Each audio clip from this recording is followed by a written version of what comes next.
If you didn't see the main event of this show, pause this video, go back, watch the main event from this show. Okay, you saw it? Cool, now we can talk about NXT UK.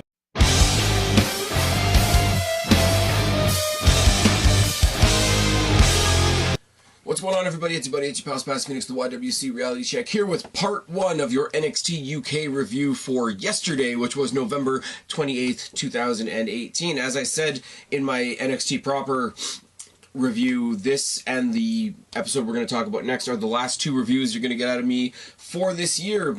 December, sabbatical, the whole bit. If you haven't heard me talking about it by now, then I don't really know what to tell you. Stay tuned in December for the TLC pay-per-view pick 'em. I got 2 other topical videos coming up in the new year, and then yeah, we resume regularly scheduled programming in January. In the meantime, go back a couple of videos, check out the latest Q&A, the November Q&A, the one that was supposed to be out before Survivor Series and definitely wasn't.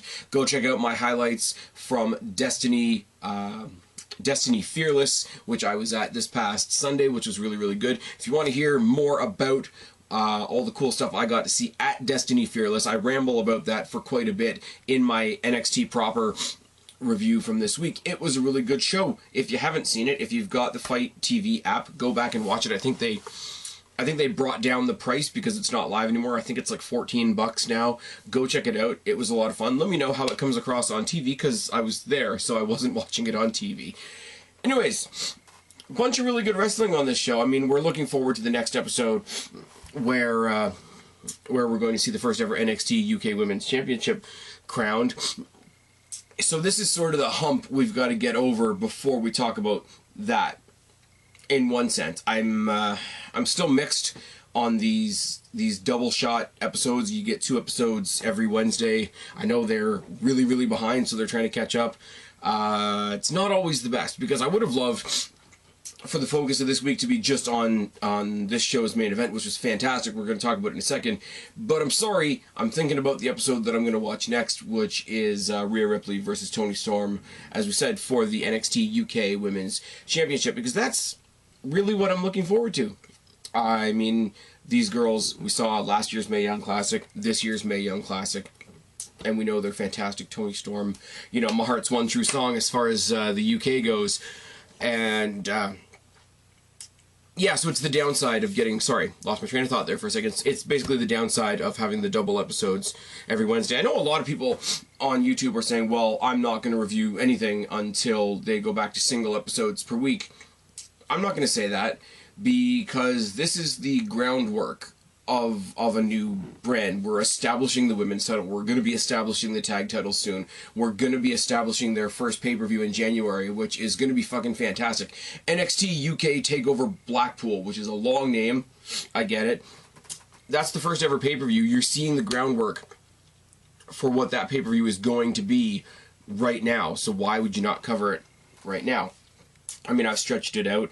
you guys have seen me in the past couple of weeks. I've done, you know, all 3 reviews on Wednesday. I've done reviews, you know, Wednesday leading into Thursday, Thursday leading into the weekend, but I'm trying to talk about it as best I can because I'm really liking it. It's just different enough. My camera's flashing at me all of a sudden, so you're going to have to excuse me for 1 minute. I will be right back. I am super professional. Anyways, let's get into the first match of the night, which is Xia Brookside and Millie McKenzie, super young women's tag team, taking on Charlie Morgan, who I don't think I've seen before. Somebody can correct me if she's been on before, and Killer Kelly, who was left out of the women's championship tournament, which is kind of lame. Morgan and Brookside start off with a collar double tap and a headlock by Xia, wrist lock and a takedown by Xia, and an arm bar by Morgan, head scissor by Xia, dropkick, neckbreaker, head scissor by Xia and a dropkick leading into a neckbreaker by Millie. Forearms by Morgan and a takedown face lock combination by Millie. Armbar by Millie and a clothesline and some snake eyes by Kelly when she gets in the ring.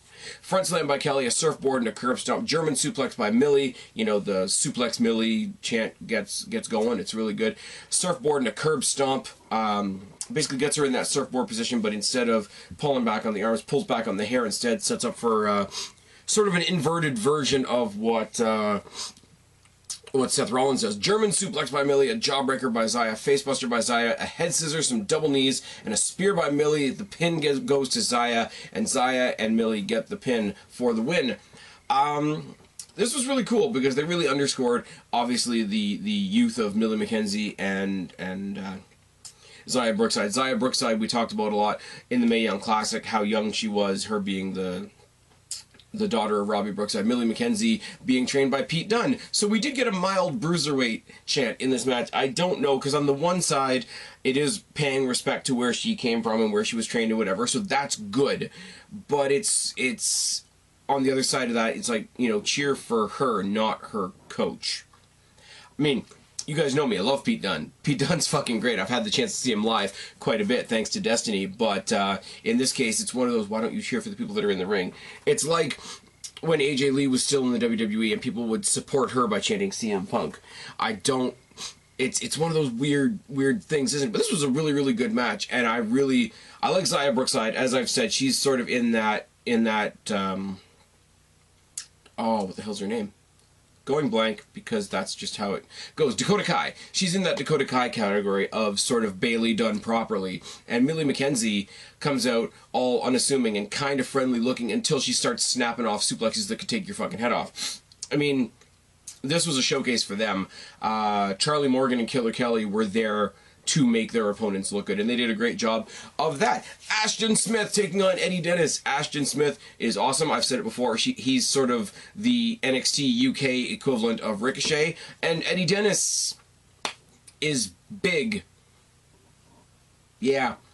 Collar and elbow tie and a wrist lock by Dennis to start, and a headlock by Smith. Shoulder tackle by Dennis. Drop kick by Smith. Suicide dive by Smith. Gets caught by Dennis on the outside. Hits him with a slam onto the apron and some stomps and some forearm shots.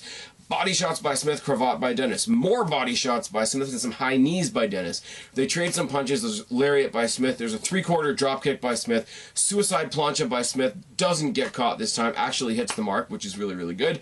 Top rope leg lariat and a boot by Dennis, but a turnbuckle razor's edge by Dennis into a reverse DDT gets the win.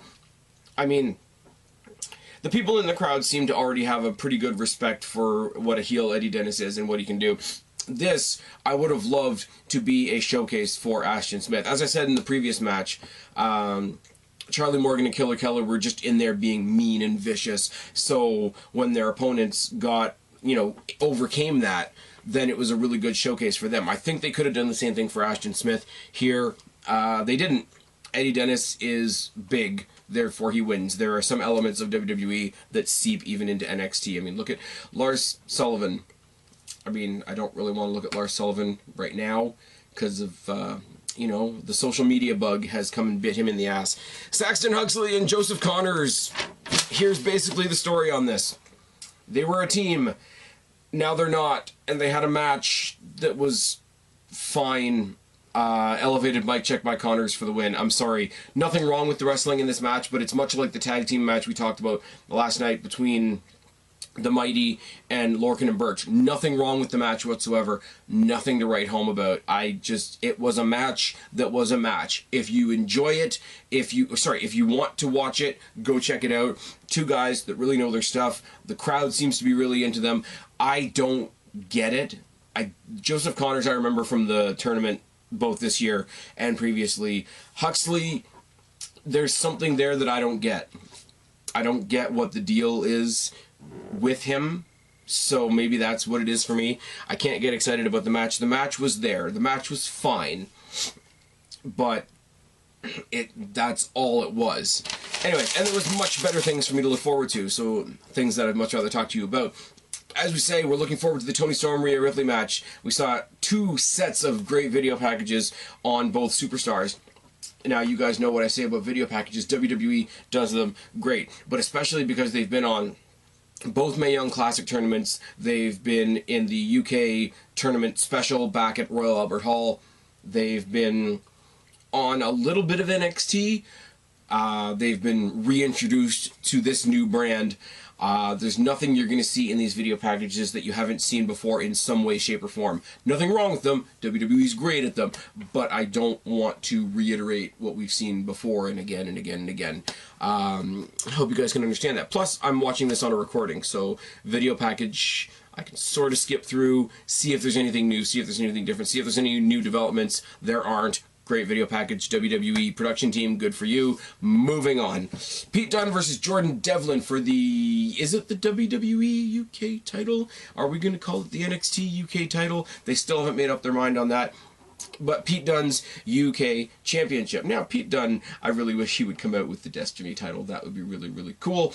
It's been announced in January. Josh Alexander, the interim Destiny World Champion, is going to take on Pete Dunne to unify with the actual Destiny World Heavyweight Championship. So that's going to be good.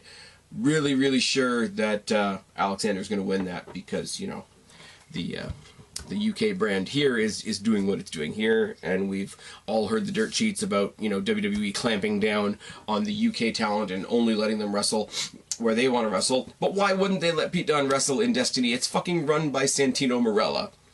How can you go wrong?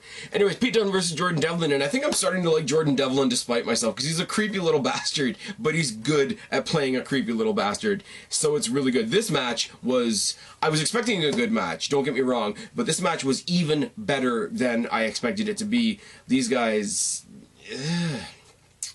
I love the nasty way that Pete Dunne fights. If you guys haven't been able to tell that by now, it's really good. Jordan Devlin saying that he's going to rename the brand NXT. What did he say he was going to name? He was going to name it NXT Ireland, featuring stars from the UK, which is a brilliant little bit of bullshit. Collar and elbow tie up, and Dunne goes to work on the hands, almost immediately transfers it into an armbar. There's a test of strength and a wrist lock by Devlin, monkey flip out of that by Dunne, running forearm by Devlin, a headlock and a lariat by Dunne, key lock by Dunne, working the fingers, stomps on the hands, backstabber by Devlin, Uranagi moonsault combination by Devlin, forearms by Devlin, a knockdown by Dunne, and an enziguri. Dunne, because he's such a technical fighter, when he does do a little bit more of the aerial stuff, like the enziguris and the stuff off the top or whatever, it's so...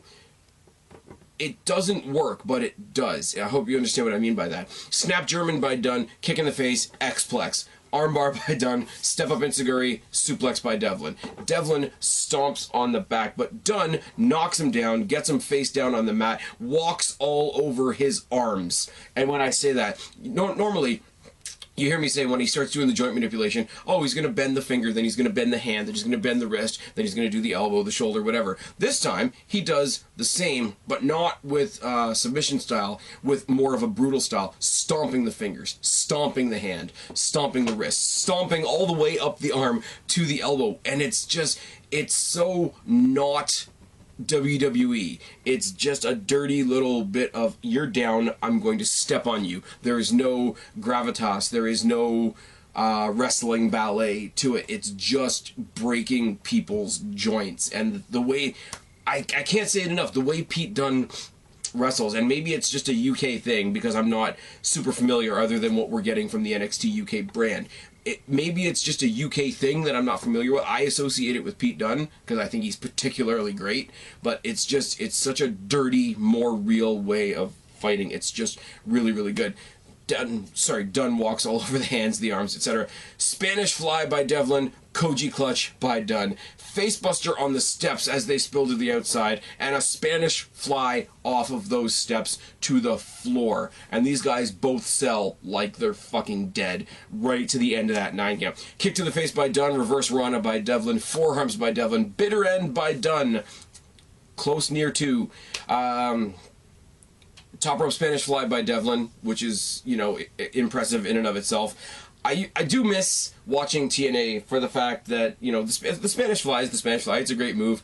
But because I'm a nerd and I'm a particular fan of the Back to the Future movies, I loved when Kazarian used to do the Spanish fly because he called it the flux capacitor, and that just made me smile. But that's another story for another day. Top rope Spanish fly by Devlin, followed by a one-punch knockdown. A headbutt by Devlin, who takes out the mouth guard of Dunne and boots him in the face, but goes for a top rope something, gets caught in a triangle choke by Dunne, resists the triangle choke by Dunne until Dunne snaps the fingers, taps out, Dunne keeps his title. This match was fucking phenomenal. Go back and watch it. Come back and check me out later this afternoon or tomorrow when we talk about that women's title match. It's going to be a lot of fun. Till then, I've been Spaz, your YWC reality check. Subscribe up there, talk down there, start a conversation, keep all of these conversations going. Don't be a stranger. I'll talk to each and every last one of you later, but for right now, I'm tagging out. Bye. like me, don't apologize. They can't hold you down. You were born to rise. It's our time now to come out. If you're a freak like me.